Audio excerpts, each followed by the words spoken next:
Growing up, I was always jealous of my friends who had TVs in their room. I don't exactly remember my parents' reasoning for not allowing me to have one, but I'm sure it was out of fear of not getting enough sleep or ruining my imagination.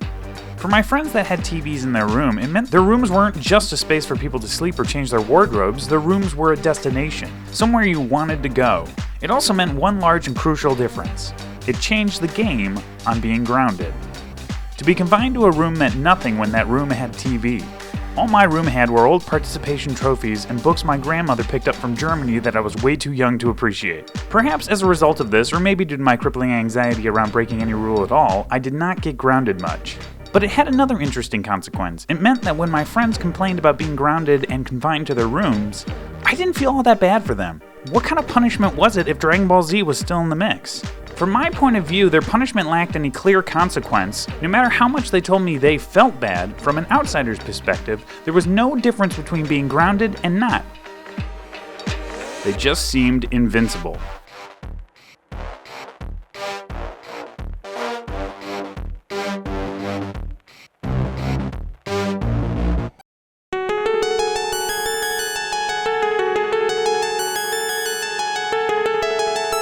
Welcome back to First Draft, Second Pass. My name is Will, and we're in part 2 of our breakdown of Zack Snyder's Man of Steel. In this second part, we'll be looking into how to create a more cohesive plot, narrative, story arc, emotional weight, and overall watchable movie. So here's the idea. We want to keep as much of the original movie in this version as we can. This is not my Superman movie, it is a reworking of already established IP. So the gritty aesthetics, characters, and major plot points have to stay the same, just some minor tweaks to take the film from meh to eh. Man of Steel doesn't really have a theme, and I can't figure out what it's trying to tell me. It's like Man of Steel is Lassie, and she's been barking for years while Timmy's body decomposes unnoticed in the well. In my opinion, it all comes down to this final scene.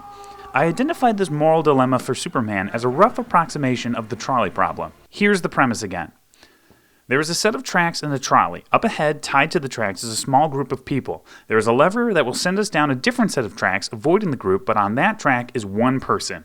The question being, would you do nothing and let the group of people die, or take action, saving them, but knowingly kill a person? I think this is a great moral question for a gritty Superman movie because it's about taking action versus not taking action.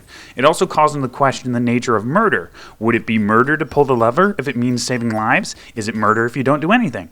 It also can be altered to create different options. What if the lone person is your mother? What if Hitler is in the group? And so on and so forth. Plus, it feels like this is what Zack Snyder was trying to get at. Here's what I mean. Jor-El rejects Zod's invitation to stay and save the planet and instead saves his son. On one track is Jor-El's entire civilization, who have ignored his repeated warnings and are on the brink of total and inevitable destruction, and on the other track is his son, who also carries the blueprints for his entire race so they can start anew elsewhere. It's the trolley problem with the cheat code, but Jor-El has made his choice. He saves his son. On the oil rig, Clark decides to take action and save the lives of the workers, but has to leave his job because his cover is blown. It's a bit of a softball choice. Well, unless, of course, you're a Republican. The bus flashback is an interesting moment that has two clear objectives. On one track, you have all the students on the bus, and on the other, you have the bully, and Clark is able to save them both. Later, Jonathan reframes the options by putting both the bully and the students on the same track and saying that to even take any action is wrong, and Clark should just let the train do its thing, because on the other track is Clark's reputation as being someone who is not sent from God. When Jonathan was a young child, he was traumatized by the film E.T. and how the title character was experimented on by the government, so naturally when a little alien boy came into his care, Jonathan was fiercely afraid that the government would take the little alien boy away if he was ever discovered. Well, you tell me why.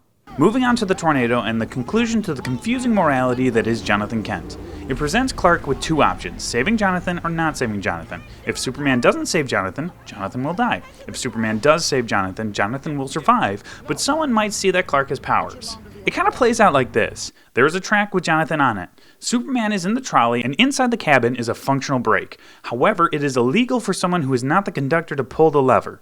Also, the train is going less than a mile an hour, and Superman has enough time to get out of the train, untie Jonathan, and get back on the train before anyone notices because he's f***ing Superman. Amazingly, Superman doesn't do anything and just murders his dad dead, and for some reason, Jonathan is okay with it.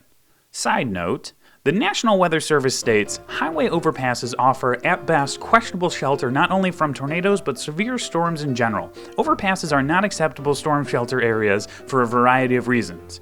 It continues with, one way to begin minimizing the practice of getting underneath overpass bridges to seek shelter from tornadoes and severe thunderstorms is very simple. Reduce showing of images and videos of people climbing up under overpasses around severe storms. The brutal truth is that these images are very powerful.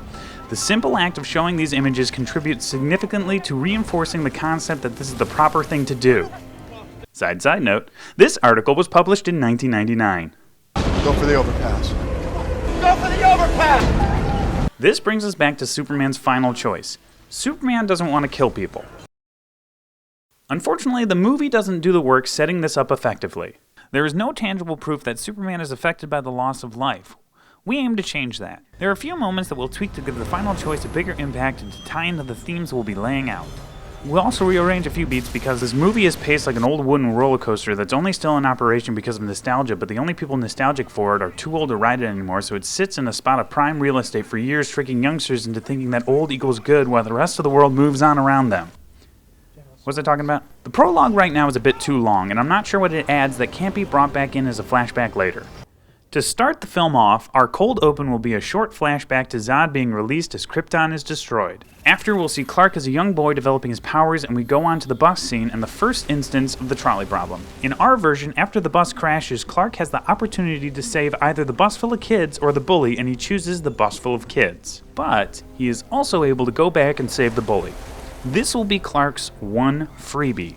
Later, when he talks to his dad, Jonathan will point this out to him, changing Jonathan's argument from maybe save no one to you can't always save everyone. This is our new theme. Clark is always trying to cheat the trolley problem. So now we find ourselves on the oil rig. Clark is put in a situation where while rescuing one man, a group of men become trapped, framing a familiar problem. However, unlike the bus, Clark can't save both. He saves most, but not all, and he considers it a failure. Moving on, let's move the Fortress of Solitude scene to a little bit later to give it more payoff, which means I need to create a scene to introduce Lois and give Clark the idea to look for the ship. It needs to be more important than just overhearing two dudes in a bar. They're calling it an anomalous object? So we'll Frankenstein a few scenes and have Clark arrive at Lois's work after reading about a spaceship sighting in her newspaper. Oh, also I guess Lois works at a crappy tabloid and not the Daily Planet? I like that better anyways because it'll at least give her character some room to grow. I'm a Pulitzer Prize-winning reporter. Then act like it. As Clark leaves the newspaper offices, Lois will see him use his powers to save someone. Seriously, are there no shots of him being nice to someone? I wanted to hit that kid. I wanted to hit him so bad. I don't even know why I'm listening to you. You're not my dad. Alright, now we have Zod arrive, a bit earlier than before, but I want to get the plot started before the 1 hour mark. The world is now looking for Clark. Lois, of course, realizes she just saw the guy and starts on her search for him, while Clark, unsure of what to do next, decides to go after the fortress and some answers. Lois' search leads her to the Kent home in Ma Kent. I'm adding a new scene here to give more backstory for Clark. While visiting, Lois sees that Clark's room is full of newspaper clippings of tragic accidents. Martha explains that Clark has tried to save people in all of the stories, but unfortunately he was unable to save every person and kept the clippings just as a reminder. This will establish that Clark not only cares but is haunted by the loss of life, and that he only defines himself by his failures.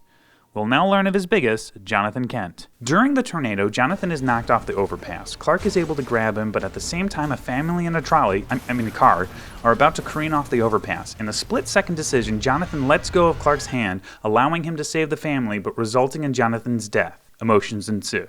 Meanwhile, Clark meets Space Dad in the fortress, and we get the flashback to Jor-El's role on Krypton. We can add back all the shots of him talking to lizards. Clark then gets a call from Lois, who tells him that while she was at his home, the feds kidnapped Ma Kent to lure him out of hiding.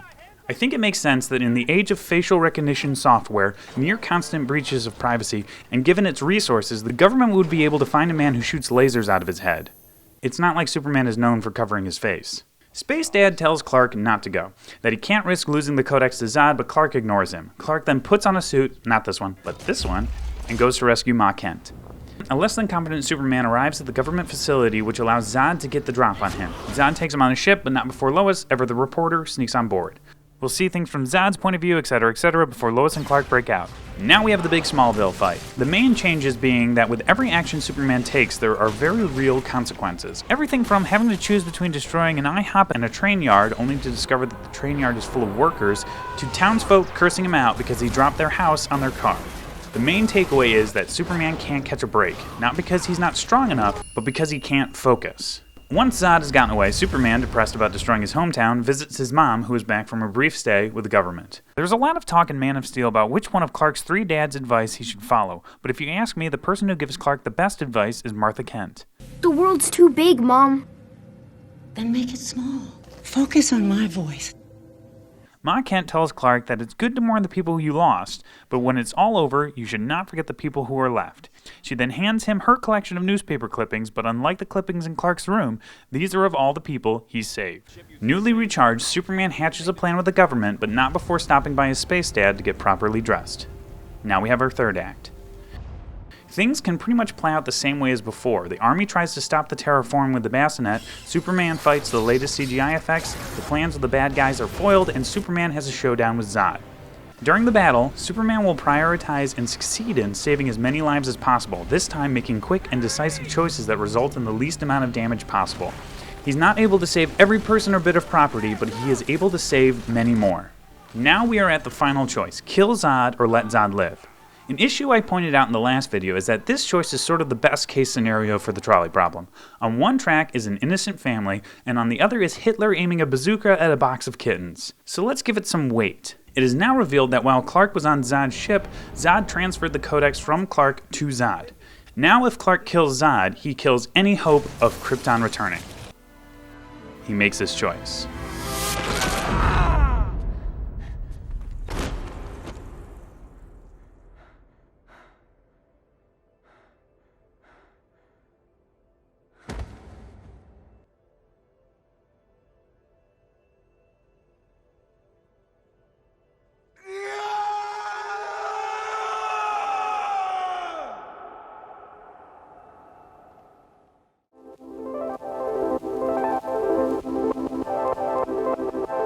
Modern American audiences are pretty cynical. Browse any comment section for a new sci-fi film and you'll see what I mean.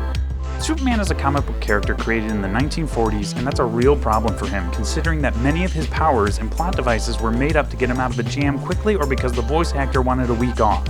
He can basically do anything he wants without effort, and if he couldn't, the writers just made it up. A trap some comic book adaptations fall into is assuming that the bigger the bad, the better the movie. It doesn't lead to very interesting villains, and it falls into that Dragon Ball Z level of nonsense where people are telling everyone else their power level, but all the physics-defying CGI fights look the same. So what really is the difference between level 10 and level 9000?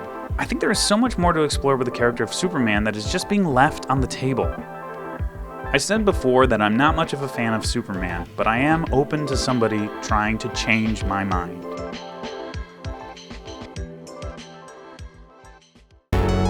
Thank you to everyone for watching. We're working on getting more videos out, so be sure to subscribe. Comment to let us know what you want to see next, and also to let us know what you think of our take of Man of Steel. These videos take a lot of time and effort as ideas are written and rewritten, so if you like what we do and want us to keep making them, consider joining our Patreon. Thank you for watching. Next time. I don't like sand. It's coarse and rough and irritating, and it gets everywhere. Not like here. Here everything is soft.